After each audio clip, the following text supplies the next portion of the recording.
Terima kasih Anda masih bersama kami di Kompas Petang, saya Cynthia Rompas. Saudara Menteri Desa dan Pembangunan Daerah Tertinggal Yandri Susanto mengakui telah melakukan kesalahan karena membuat surat undangan dengan kop dan stempel resmi kementerian untuk acara peringatan haul kedua ibunya. Ia mengatakan hal itu murni untuk kegiatan Hari Santri dan haul orang tuanya. Dia berjanji tidak akan mengulanginya. Yandri menyebut penggalangan para undangan dalam kegiatan syukuran dan peringatan haul ibunya tidak digunakan untuk kepentingan politik. Saat ini istri Yandri, Ratu Zakia, merupakan calon Bupati Serang pada Pilkada 2024. Tapi ada diskusi waktu itu di internal kesekjenan, perlu ada surat itu. Saya karena sedang sibuk, sedang banyak persiapan-persiapan pasca pelantikan, ya saya memang mungkin kurang kontrol saja. Tapi intinya dari acara itu tidak satu sen pun uang Kemendes yang saya gunakan. Demi Allah, demi Rasul nggak ada. Ya, jadi itu murni ya prosedur administratif saja. Dan insya Allah ke depan kami akan lebih hati-hati lagi dan tidak akan mengulangi lagi. Sementara itu DPR merespons permintaan anggaran sebesar 20 triliun rupiah oleh Menteri Hak Asasi Manusia Natalius Pigai.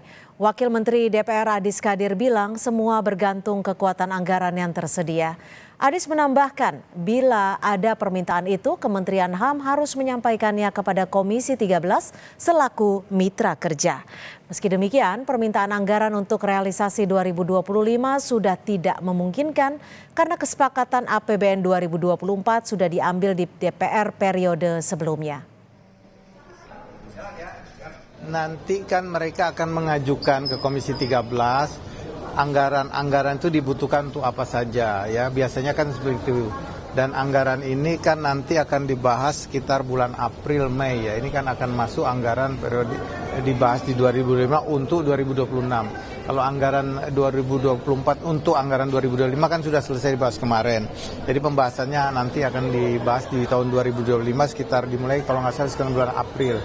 Nah nanti rekan-rekan di Komisi 13 pasti akan melihat apa saja yang dibutuhkan dari 60 itu sampai ke berapa 20 triliun, dari 60 miliar ke 20 triliun. Nah, ini nanti akan dilihat apakah visible atau tidak. Para menteri yang baru dilantik diminta untuk memisahkan kegiatan-kegiatan pribadi dan dinas. Menteri diminta lebih berhati-hati dalam menggunakan kop surat dan stempel kementerian. Sepanjang Selasa beredar pesan melalui WhatsApp yang ditujukan kepada para menteri Kabinet Merah Putih. Dalam masa awal jabatan, harap berhati-hati dalam membuat surat atas nama, kop, stempel kementerian dan tanda tangan menteri terkait acara pribadi dan menghindari hal-hal yang berpotensi menjadi polemik di masyarakat. Demikian isi pesan itu seperti kami kutip dari kompas.id. Kepala Kantor Komunikasi Kepresidenan Hasan Nasbi menyebut surat itu berasal dari Sekretaris Kabinet. Isi surat tersebut adalah imbauan dari Presiden Prabowo Subianto melalui Sekretaris Kabinet untuk semua menteri, kata Hasan Nasbi. Himbauan itu muncul setelah beredarnya acara haul kedua Ibunda Menteri Desa Pembangunan Daerah Tertinggal Yandri Susanto yang bersifat pribadi dengan menggunakan surat kop dan stempel resmi Kementerian PDT. Mantan Menko Polhukam Mahfud MD pun mengkritik hal ini melalui akun Instagram pribadinya. Kalau benar ada surat itu, maka hal tersebut salah. Kop surat dan stempel resmi tak boleh dipakai untuk acara pribadi dan keluarga, tulis Mahfud MD di akun Instagramnya. Pimpinan DPR merespon kisru surat berkops Kementerian Desa dan Daerah Tertinggal yang dikeluarkan Menteri Yandri Susanto yang diduga untuk kepentingan pribadi. Wakil Ketua DPR RI, Saan Mustafa berharap para pejabat negara baik di eksekutif dan juga legislatif tidak mencampur adukan kepentingan pribadi dan kewenangannya sebagai pejabat negara. Lebih hati-hati untuk dalam melakukan berbagai aktivitas dan bisa memisahkan antara kepentingan pribadi dan kepentingan sebagai pejabat negara. Sebelumnya, Menko Bidang Hukum, HAM, Imigrasi dan Pemasyarakatan Yusril Iza Mahendra sempat jadi pemberitaan saat menyebut kasus kerusuhan 1998 bukan pelanggaran HAM berat. Yusril mengklarifikasi pernyataan itu. Menurutnya, konteks pertanyaan ditanyakan wartawan saat itu tidak begitu jelas. Apakah soal genosida atau pembantian etnis? Yusril menjelaskan jika memang 2 poin itu yang ditanyakan, maka hal tersebut tidak terjadi di tahun 1998. Terkait dengan masalah genocide ataukah ethnic cleansing, kalau memang 2 poin itu yang ditanyakan memang tidak terjadi pada tahun 1998. Saya cukup paham terhadap Undang-Undang Pengadilan HAM karena memang saya sendiri yang pada waktu itu mengajukan RUU Pengadilan HAM itu ke DPR dan tentu saya paham hal-hal yang dikategorikan sebagai pelanggaran HAM berat yang diatur di dalam Undang-Undang Pengadilan HAM kita sendiri. Menteri-menteri Prabowo Subianto harus menghindari tindakan yang bisa memicu polemik di masyarakat dan berfokus menjalankan tugas-tugas pemerintahan saat ini. Tim Liputan Kompas TV. Tak lama usai dilantik, tercatat sudah 3 menteri yang mengeluarkan pernyataan dan penyalahgunaan wewenang hingga menjadi sorotan publik. Mulai dari pernyataan Menko Hukum dan HAM, Yusril Iza Mahendra yang bilang tragedi 98 bukan pelanggaran HAM berat, meski akhirnya ia klarifikasi. Kemudian ada pernyataan Menteri HAM Natalius Pigai yang secara terbuka meminta anggaran kementeriannya dinaikkan sebesar 20 triliun rupiah. Dari yang sebelumnya 64 miliar. Hingga yang paling kontroversi adalah Menteri Desa dan Daerah Tertinggal Yandri Susanto yang menggunakan kop surat kementeriannya untuk undangan haul almarhumah ibunya. Melihat situasi seperti ini di awal pemerintahannya, lalu bagaimana seharusnya Presiden menertibkan para menterinya agar tidak bersikap kontraproduktif dengan pesan-pesan Presiden saat pelantikan di MPR. Kita diskusikan bersama Wakil Menteri Ketenagakerjaan Immanuel Ebenezer dan juga Direktur Eksekutif Carta Politika Mas Yunarto Wijaya. Selamat petang Bang Noel, Mas Toto, terima kasih sudah bergabung bersama kami di Kompas Petang. Selamat sore. Selamat sore. Bang Noel, saya coba bacakan dulu isi WhatsApp ataupun pesan yang disampaikan oleh Seskap. Izin mengingatkan untuk kebaikan bersama dalam masa awal jabatan harap berhati-hati untuk membuat isi surat atas nama kop, stempel kementerian dan tanda tangan menteri terkait acara pribadi untuk menghindari hal-hal yang berpotensi menjadi polemik di masyarakat. Ini kalau pesan seperti ini Bang Noel terima tidak? Wah, itu bagus banget. Saya suka sekali dalam pesan itu. Bahkan kita juga kemarin saya dengan Pak Menteri menyampaikan juga sebelum ini terjadi ya, kami menegaskan terkait posisi kami, bahwa posisi kami ditugaskan oleh Presiden dan saya juga sebagai Wakil Menteri ditugaskan oleh Presiden tegak lurus terhadap apa yang menjadi narasi besar dalam pidato Pak Presiden, yaitu bagaimana coba menyelesaikan problem-problem terkait ketenagakerjaan dan juga pengangguran. Dan kami juga tidak ingin menggunakan hal-hal yang terkait pribadi memakai anggaran negara, dan itu kami haramkan, dan kami punya komitmen itu dengan Pak Menteri, dan Pak Menteri bagus sekali. Dan saya rasa surat edaran itu sangat-sangat bagus sekali ya untuk menghindari abuse of power ya. Kop surat, lantas dan sebagainya. Ini sebetulnya hal yang menurut saya juga tidak bagus ketika kita Tapi sebelum kita berlanjut ke sana, Bang Noel, ini pesan ini tertuang di grup menteri dan wakil menteri atau diberikan hanya secara pribadi? Enggak, semua ini semua disampaikan. Karena itu penekanan. Tuh, menteri dan wakil menteri. Bukan di grup juga? Iya, semua. Oh, semua. Oke. Berarti semua baca ya? Menteri. Baca semua. Dan kami bangga sekali ada penekanan itu. Oke, apakah ini artinya pesan yang disampaikan oleh Seskap ini tertuang untuk mengingatkan, mengimbau apa yang terjadi ataupun dilakukan oleh Menteri Yandri, atau seperti apa secara menyeluruh? Ada poin-poin lain tidak selain satu poin itu? Oh, enggak ada terkaitan dengan Pak Menteri Yandri ya. Mungkin beliau kemarin ada kesalahan teknis yang saya nggak tahu lah ya. Tapi secara ini sebelum kejadian itu sudah ada penekanan itu. Gitu. Sudah ada penekanan itu agar tidak sampai kecolongan di pemerintahan awal menggunakan kop surat dan sebagainya. Itu kan sebenarnya sifatnya sangat internal di kelembagaannya. Agar apa? Jangan mau ketipu-tipu, nanti jangan sampai kita dikerjain dan sebagainya untuk menghindari hal-hal yang tidak baik. Agar apa? Pemerintahan Pak Prabowo ke depan ini dengan pembantunya bisa juga mengimplementasikan, bisa menerjemahkan apa keinginan presidennya, kayak begitu loh. kami tangkap. Mas Toto, bagaimana Anda melihat hal ini? Ini kan sebenarnya sebelumnya para menteri, wakil menteri sudah mendapatkan pembekalan di Hambalang, tapi terjadi beberapa poin ini dan langsung diimbau ataupun diingatkan melalui pesan WhatsApp. Menurut Anda ini bagian dari sikap ataupun karakter menteri yang menjadi sorotan, menjadi kontroversi? Pasti di awal-awal adaptasi budaya birokrasi itu muncul ya, karena memang ada beberapa hal yang menteri atau wakil menteri belum terbiasa. Harus kita akui hal-hal yang terkait dengan legalitas, formalitas itu butuh waktu.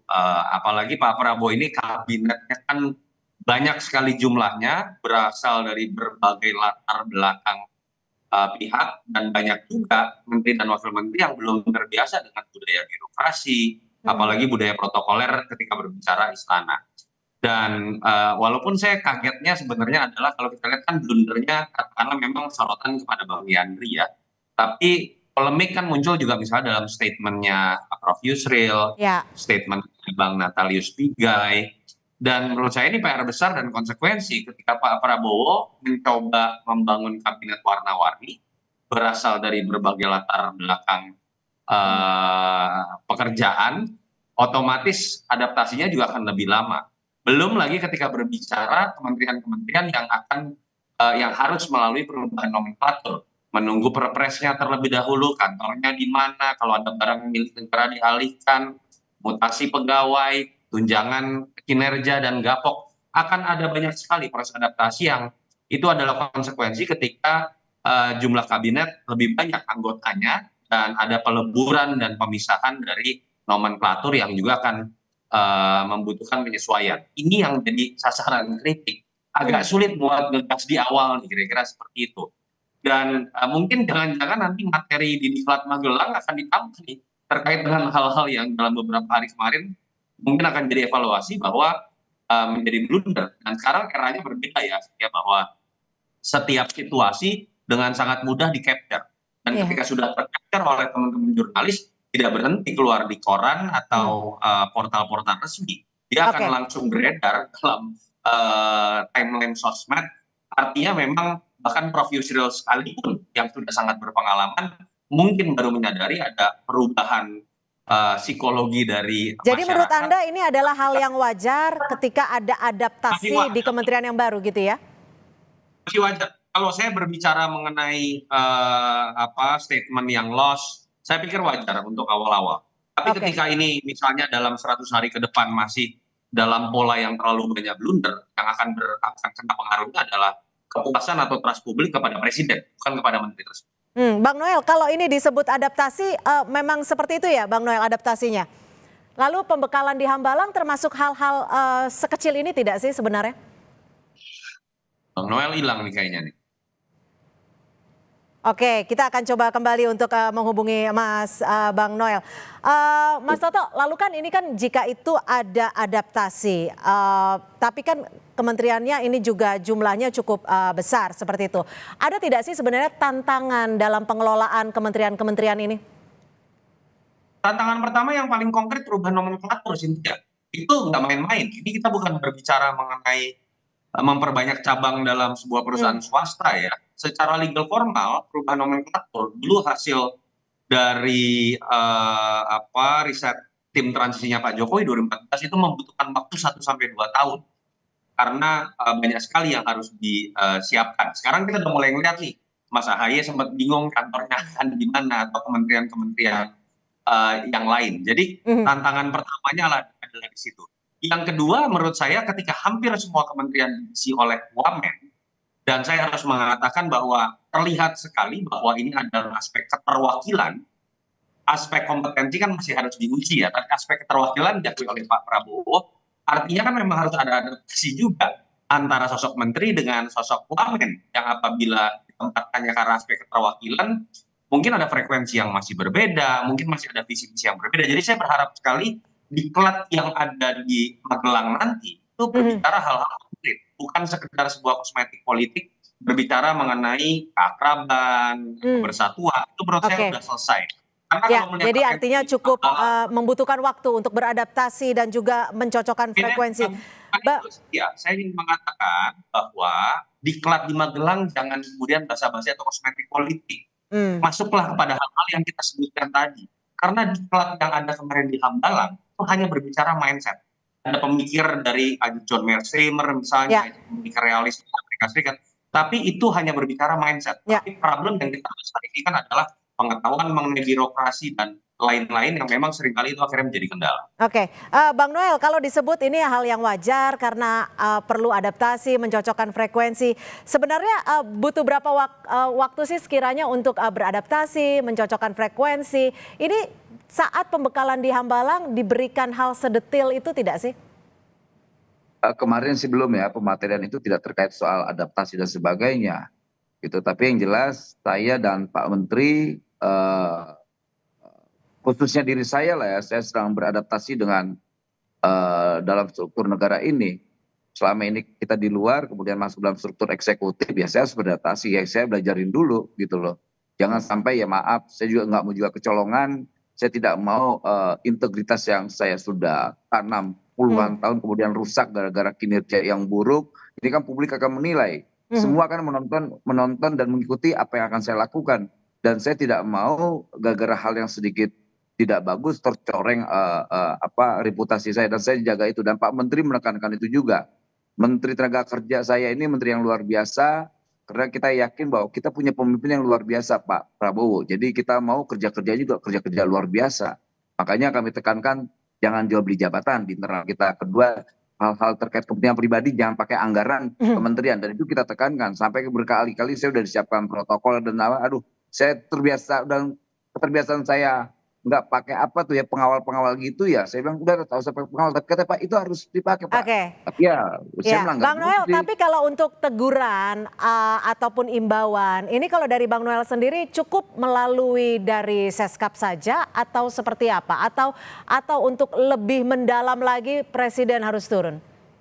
Pak, mungkinlah saya rasa Presiden kan memantau, fungsinya pembantu itu apa kalau seandainya masa hal kayak begini harus Presiden turun tangan. Saya yakin Pak Prabowo sudah terbiasa dengan hal yang kayak beginilah, dia nggak mesti harus dia turun tangan, kecuali itu benar-benar situasinya sangat genting atau sangat luar biasa, mungkin ya Presiden harus tangan. Kalau hal yang kayak ini kan masih teknis, masih adaptasi. Jadi menurut saya tadi persis apa yang dibilang Toto tadi, masih tingkat kewajaran lah ya, gitu loh. Masih tingkat kewajaran ini masih adaptif semua, adaptasi semua. Oke, mudah-mudahan adaptasinya tidak terlalu lama sehingga kerja cepat bisa terrealisasi. Terima kasih Bang Immanuel Ebenezer, Wakil Menteri Ketenagakerjaan, dan juga Mas Yunarto Wijaya, Direktur Eksekutif Carta Politika, sudah bergabung bersama kami di Kompas Petang. Selamat sore. Selamat sore. Terima kasih, Cynthia.